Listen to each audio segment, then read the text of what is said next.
Dirtle Magic. Thank you for tuning in to Dirtle Magic. Please subscribe and hit that notification bell if you like the content you see here today, and leave a like and share the video with someone you might think is interested. Leaving those likes really helps us out, but another way to help us out is by using our TCG Player affiliate link below. If you're looking for singles, sealed product, or gaming accessories, please consider using our link to support the channel. We also have some playmats at inkgaming.com. Go ahead and hit the link in the description to check those out. Alright, let's grab some spells and dirtle with some magic. Hello and welcome back to Dirtle Magic. Today we're playing some more Shadrix Silverquill. Apparently, Magic Online's a little bit laggy today, or it's my computer, not sure which. Looking at our opening hand, we do have 3 lands. Flip land over here with Macleod Rebirth. So, do we want to keep this? It does get us to Phyrexian Arena and Generous Gift, so I think we will. Our first opponent with a Forest into play, Ghalta Primal Hunger, 10 green for a 12/12 with Trample, Elder Dinosaur, legendary of course. This spell costs X less to cast, where X is the total power among creatures you control. Our next opponent, Moritte of the Frost. Again, I've been seeing a bunch of these recently. 2 green for a legendary 0/0 snow creature shapeshifter. Changeling, you may have it enter the battlefield as a copy of a permanent you control, except as legendary and snow in addition to its other types, and if it's creature, it enters with 2 additional 1/1 counters on it and has Changeling. They have Balaged Recovery come into play as Balaged Sanctuary. We get a command tower, nice. Let's get down the Great Hall of Starnheim and pass it off to our opponents. Our commander, Shadrix Silverquill, 3 white/black, for a legendary 2/5 Elder Dragon. Following double strike, at the beginning of your combat on your turn you may choose 2. Each mode must choose a different player. Target player creates a 2/1 white and black Inkling creature token with flying. Target player draws a card and loses 1 life, or target player puts a 1/1 counter on each creature they control. It is a May trigger, you don't have to do anything. Our last opponent with the plains into play, tapping it down may be no Mother or Giver of Runes, sad face. In either case, it is Feather the Redeemed. Red/white for a legendary 3/4 Angel Flying. Whenever you cast an instant or sorcery spell that targets a creature you control, exile that card instead of putting it into your graveyard as it resolves. If you do, return it to your hand at the beginning of the next end step. A bit familiar with Feather. To Ghalta's turn, we have a land in play plus a Rampant Growth. Yep, rampy. Forest in play for them, who would have guessed. Over to Moritte of the Frost. I do also apologize if you can hear the jets in the background. There's just nothing I can do about that, unfortunately. Rejuvenating Springs into play. Oh, doesn't that sound nice after this last year? They're tapping it down, passing it off. Looks like it's coming over to us. We get Bog. That could be good, really good against Feather if we can kill Feather and have to cast stuff. Might not be though. Let's get down the campus and pass it off to our opponents. Next turn, get down Command Tower and play that Phyrexian Arena. We are getting a lot of comes into play tapped lands at the moment. I did adjust the land count from the last game like I said I would, up to 38 normal lands, and then I added 2 of these flip over lands, so we have 40 mana sources plus a bunch of ways to get lands out of this deck. We should not be screwed this time, but we will see what happens. Feather with a mountain into play. We have a Thought Vessel. Yeah, in Feather, if you have mana rocks, you want them all to produce a color, unless it's Thought Vessel, because this one has no maximum hand size on it. Alright, that looks like that's it for Feather. Let's roll it on over to Ghalta. Moritte of the Frost has returned to us. I hope this deck does something. So far I've run into a lot of these Moritte decks and they just don't do anything. So I'm anxious to see. Ghalta's turn proper, Blighted Woodland into play, followed by Hunted Troll. Ooh, they're going to give somebody something. I love the Hunted cycle. They're not terribly good unless you're doing real politics, but I still like it. Hey, they're giving us the fairies. I can appreciate that. Nice. Sweet. Fairies into play. Over to Moritte's turn. Hunted Troll is an 8/4 for 4 and can be regenerated, so it's not a bad card. And I love the Hunted cycle because you do get these other tokens into play under other people's control. Although I really wish, I've been trying, I don't know, Clackbridge Troll forever, and nobody seems to want to play games with it. I even cut it out of this deck. I might still put it in my Brina deck when I make it, but... Moritte of the Frost has War Room come into play, so some card draw on a land. Signet coming down for them. Alright, that's it. Comes our turn. We get Swords to Plowshares. That should be pretty good. We do have to worry about Feather, though. So, Not much we can do about it right now. She is probably coming down next turn, but we need to draw cards more than anything else. So let's go ahead and get down that Phyrexian Arena. And we'll pass it off to our opponents. Keep the fairies up for defense against the Hunted Troll, at least for one attack or two.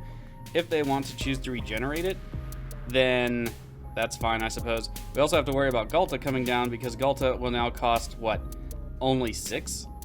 So, pretty good. I do like Ghalta for that reason. You can put any green stuff you want behind it, and it's just a big rah-rah. Over to Feather. That's a white source into play. Will it be their commander? Usually I'd like to leave it up some protection first, but we'll see how things go. Alright, Spellgorger Weird. Now that's one I don't usually use in my Feather variants. Let's see what it does. Whenever you cast a non-creature spell, put 1/1 counter on it. So it just gets continuously bigger. That's not too bad. Especially if you have like Fall of the Hammer or Chandra's Ignition. Ghalta turn, Ghalta into play, land into play beforehand. That is a 12/12 commander with trample. Probably gonna have to use some removal on it, which I don't enjoy because they did give us the feathers, or the fairies rather. But yeah, not looking too much forward to that. Hunted Troll is off into the feather player though. They are going to block it. 8 damage is a lot. Although at 40 life, you can't absorb it, but I mean, that's 20 power on board right now on Ghalta's side, and it's only turn 4. Not shabby. Alright, Spellgorger Weird is down. 2 Moritte's turn, still much anticipation about the deck. Like I said before, we've run to Moritte before, and it just doesn't seem to do much. We got some mana tapping for that Arcane Signet. Okay, a little bit more ramp for Moritte. Now, I'm all fine with Signets and things, but usually if I'm playing green, I'm foregoing the Signets and, you know, for land ramp instead. But teach their own. Speaking of, though, if you didn't catch the last game, I did cut all of the mana rocks from this deck. Oh, that's an Oko. Oh my, things just got slightly more complicated. Well, it's removal. Yep, there goes Ghalta. It's going to be elked. Alright, I can live with that. What's really strong about Oko is it just makes it an elk and takes its abilities. And that's it. It doesn't destroy it, you can't recast it, it doesn't get bounced to your hand. And that's why Oko was always so strong. I'm sure a lot of people know that. Comes to our turn, Arena will trigger, we get an extra card. Yay! They're regenerating the Hunted Troll. Okay. Not sure why that happened, but why not? Alright, we get Angel of Despair and a Plains. Plains is good. We really should get down like the Bog first though, so we can summon our commander on curve. And we do have 2 removal to keep up otherwise. We could also use Fracture to destroy Oko. Let's go ahead and Bog. There's nothing really to like hit, I guess. So I guess we'll hit Feather. Sure. Alright, let's take a look at Oko real quick. Let's see, creates a food token, but Gaion doesn't love you. Artifact, a creature loses all abilities and gets elked, and exchange control target artifact and stuff. Okay, so yeah, I guess we'll be swinging at it just to keep it off some stuff.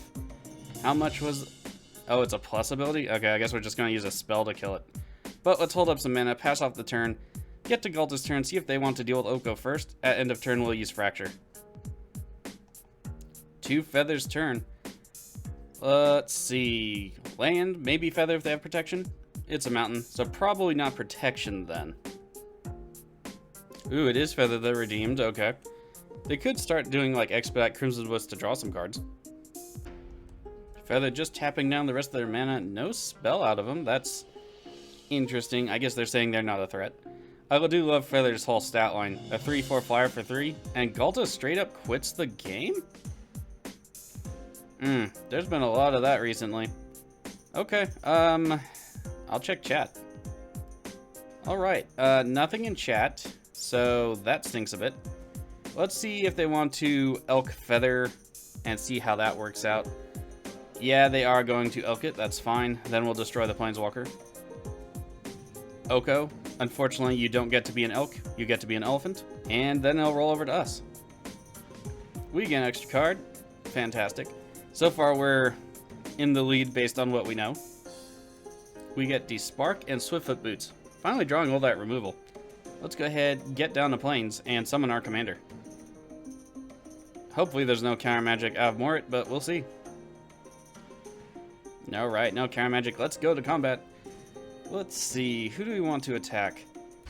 Let's go ahead and give an Inkling to the Feather player and put a 1/1 counter on all of our stuff. That'll work out nicely. Too bad the Ghalta player left. Kind of left the game a tiny bit lopsided here.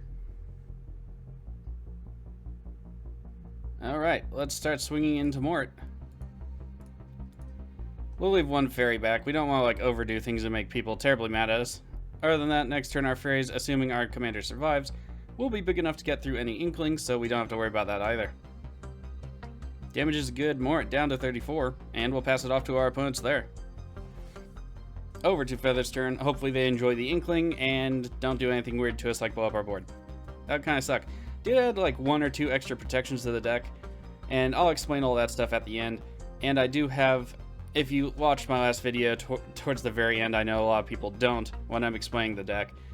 There are some things about Shadrix that I think you can make working commander, but there are definitely some things I think you can't. Feather Elk is on the attack. It's off into us. What do we want to do with that? Do we want to kill Feather? I mean, it does keep neuter their whole deck, so I think we're just going to take the 3. It is commander damage, though. So if they pump it up, we might be in some big trouble. Damage is good. We are up to 3 commander damage, down to 35. Feather is still in their second main phase, only land so far this turn. They do have 6 mana, though. They could potentially Swords to Plowshares on their own Feather. Alright, so they get some life out of it. Sometimes it's just one of those necessary evils. Alright, so they will get swords back. We have to be aware of that and try to get down Swiftfoot Boots and equip it this next turn, because if they want to resummon Feather this turn, they'll be out of mana. Very small window of opportunity. Feather the Redeemed coming back down for that player. Gotta remember the boots next turn then. Ooh, looks like we have a response out of Moritte. Let's see what it is. Mystical Confluence. Alright, so they are having to choose up to 3 modes. What are the modes, though? I imagine counter... Oh, is it just counter? Huh, they didn't draw a card or anything. There's no way they could have paid the 9 mana or the 3 mana for that regard. Or in those regards, anyway. That's pretty rough on Feather. She now costs 7. Oof. Alright, well, Feather seems to be more or less neutered for the moment. I think we're going to have to really hit hard into Moritte of the Frost just so they don't get up to mana and maybe even copy their Planeswalkers and or bounce all of our tokens away. Of note in this version of the deck, I did add all the counter magic I had in these colors. Yes, there's counter magic in these colors. So let's see if we draw any. Riptide Lavatory followed by the Phantasmal Image. It'll become a copy of Shadrix. Interesting. Yeah, we're probably going to have to remove that. Let's check the clause. It gets sacrificed, right? Yep, so we can use Swords to Plowshares on that. No problem, no life gain for them. Should be pretty good. Okay, let's see where they're going to put the Inkling. I imagine they're going to put the counter on their guys. Oh no, they put the counter on them. Okay, so they get the Inkling. That should be good defenses for them. No attacks out of the Moritte player with the Elephant. Alright, second main. Yes, tap all the mana. We don't want any more counter magic. War Room, they're going to draw a card. They are also going to lose 2 life because that's the color identity of their commander. Up to 7 cards in hand, everybody's tapped down. I think we have a clear road to victory here so far. Let's go ahead and take advantage of that. We get an extra card. It's a Plains and a Sun Titan. That could be good later. Let's play the Plains. Let's play the Swifty Boots. Let's equip said Swifty Boots to our commander. Let's use Sword to Plowshares on the false commander. Alright, it should get sacrificed. Swords of Plowshares, a little bit of a waste there, but they gain no life, so that's good. And let's go to combat. We will give Feather 1 more Inkling. I don't think it's going to be too bad, and we will put 1/1 counters on our guys again. And attack into the Moritte player. Let's see, 1 or 2 fairies behind. Let's leave 1 fairy behind. Alright, looks like Moritte takes everything. They're down to 15, up to 8 commander damage. Let's pass it off. We do have 2 removal spells open and available to us, plus Macleod Rebirth to save potentially our commander from some kind of board wipe. Feather's turn proper. It looks like they're just going straight to combat. Don't know if they're going to really play anything. They do have enough mana to recast Feather, and right now would be a golden opportunity because the Moritte player can't counter it. So let's see what's going to happen here. We have 1 attack with the Inkling off into the Moritte player. If they don't block it, it'll bring them down to 12. Looks like they probably would, unless they're just going to kind of give up the goat. Yep, we got an Inkling on the intercept. Masked Vandal during Moritte's turn. Changing enters the battlefield. Exile target creature card from your graveyard. If you do, exile target artifact or enchantment an opponent controls. Oh no, a Phyrexian Arena. What will Sun Titan get back for us? Aw, it's Swiftfoot Boots. Oh well. It does get exiled, so my mistake on the Sun Titan. I had hoped it would work, but Swiftfoot Boots isn't so bad. As long as it's not exiling our commander and we have to recast it. So, it could work out. Jiraga Tree Speaker coming down for Moritte as well. Fauna Shaman also coming down. Interesting. We have an elephant on the attack off into us. We'll just take the 3 from the elephant. Damage is good. We are down to 31. Comes to our turn. Phyrexian Arena. It triggers again. Let's see what we get. Hopefully another land card. I do like lands, and there should be more of them in the deck this time around. Alright, we get Land Search and a land. Let's play the Swamp. Okay, so what do we want to do here? I guess we just put pressure on both of the opponents. Try to take Moritte out of the game and do a little bit of extra damage to Feather. See what happens during the attack. I don't want to do anything before the attack. This time we'll let Moritte draw a card. It's a little bit risky, but hopefully they won't draw anything with the 1 mana to use against us. Otherwise, put 1/1 counter to each of our creatures we control, swing for lethal at Moritte in the air, and see what happens. Alright. To the actual attacking. We'll swing with everybody. I think that'll be okay. If something goes awry, we always have a couple of creatures we can drop. And Moritte goes down -4 up to 18 commander damage. Feather doesn't block at all. They are down to 35. So, note to self, stay tuned for the next game. We gotta put some tokens in here. Over to Feather's turn. Let's see what they're going to do. They still could resummon Feather. We have no inkling of protection for her anyway. And they'd still be down a mana? Alright, so they did play a land. Feather the Redeemed is coming back down for that player. We can Fracture on it, see if they have any protection. They did weave white up this time, so at least we would get rid of the protection for a turn. Defiant Strike, they will draw a card. Okay, so no protection. We can just go ahead and destroy it. So let's see if we do it this time and they have a legal target and all that jazz. My mistake, Fracture does not target creatures. Sad face. Oh well, they'll get a card off of it, no big deal. Okay, that's it for Feather. Got a card off Defiant Strike. Defiant Strike will return to their hand. Let's go ahead and see what we get. We do get an extra card when it rolls over to our turn. We get Puppeteer Click. Nothing to really steal though, so that's a bit unfortunate. Let's go ahead and play Angel of Despair and get rid of Feather again.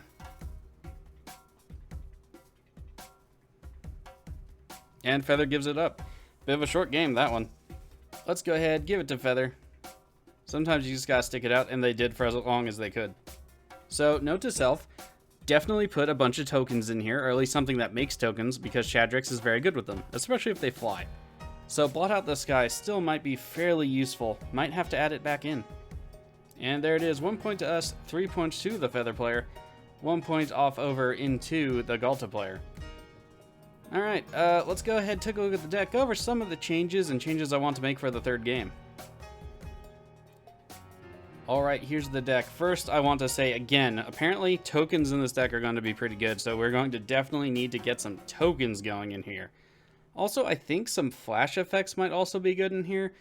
More along the lines of Feldar Guardian and Restoration Angel. Not so much the spells necessarily, because we can recur creatures in white-black more than we can recur instants and sorceries, so I think that's going to be good. Going to explore that possibility. Other than that, I took out all of the mana rocks, except the Soul Ring over here. For Wayfarer's Bauble, Expedition Map, Pilgrim's Eye, Environmental Sciences, anything that can pull the land cards out of our deck to our hand or the battlefield. I felt like, especially after the Vorinclex in the first game, that the mana rocks are a little bit too fragile. If somebody's going to blow up all of our lands, then we're going to be dead in the water anyway. If somebody's going to blow up a few of our lands, at least we have more lands, and they're not as fragile as the artifacts. Also add some protection elements with Macleod Rebirth. Creature comes back into play, so it's like when it dies, it kind of blinks, so I guess that kind of works with the theme we might be going for the third game. Then we also have Shadrix Shelter, which offers Protection Rumiko of our choice, and those are both the 39th and the 40th land in the deck. If you look at the top left over here, did increase the land count by adding 1 planes to the deck. The last thing I want to cover real quick that didn't come up in this game, and if I need more room, they'll probably come out as much as I've tried to do this multiple times with white decks. is adding counter magic. We have Mana Tithe, which is being reprinted in the Mystical Archive. I'm sure most people are aware, but in case you're not, it is. Warping Well, because it gives a creature token, can also get rid of a small utility creature and counters a sorcery spell. In this case, we're really aiming for countering like Wrath of God, Toxic Deluge rather, Day of Judgment, stuff like that. Dawn Charm is a fog effect, regenerates a creature, so again, another way to save a creature's plus. It also counters a spell that targets us. The white counter magic is usually really specific like that. Also, Rebuff the Wicked, counter something that targets a permanent we control. That's always nice. And then the last two, Lapse of Certainty, counters a spell but puts it on top of their deck instead of into that player's graveyard, especially if they want to shuffle something after the fact. Could be pretty good. Plus it buys you a turn. And the very last one is Withering Boon. It costs us 3 life, but it counters anything. Also very good in Villous Broker of Blood decks. Okay, that's all I'm going to go over at this point. Definitely want to try to get some tokens in here. Don't know how many times I'm going to say that. It's just something I really want to remember. We do have a few token generators, but clearly not enough on the early end. If you saw any cards in this video you want to purchase for yourself in paper, sealed product, or sleeves to protect all of the glory, please consider using the TCG Player affiliate link in the description below. It doesn't cost you anything extra and it helps out the channel. On to the next game. Let's see if we can't build a massive army of underlings to write the poetry and sing songs of our glory. Until then, I'll see you for the next video. Stay safe out there.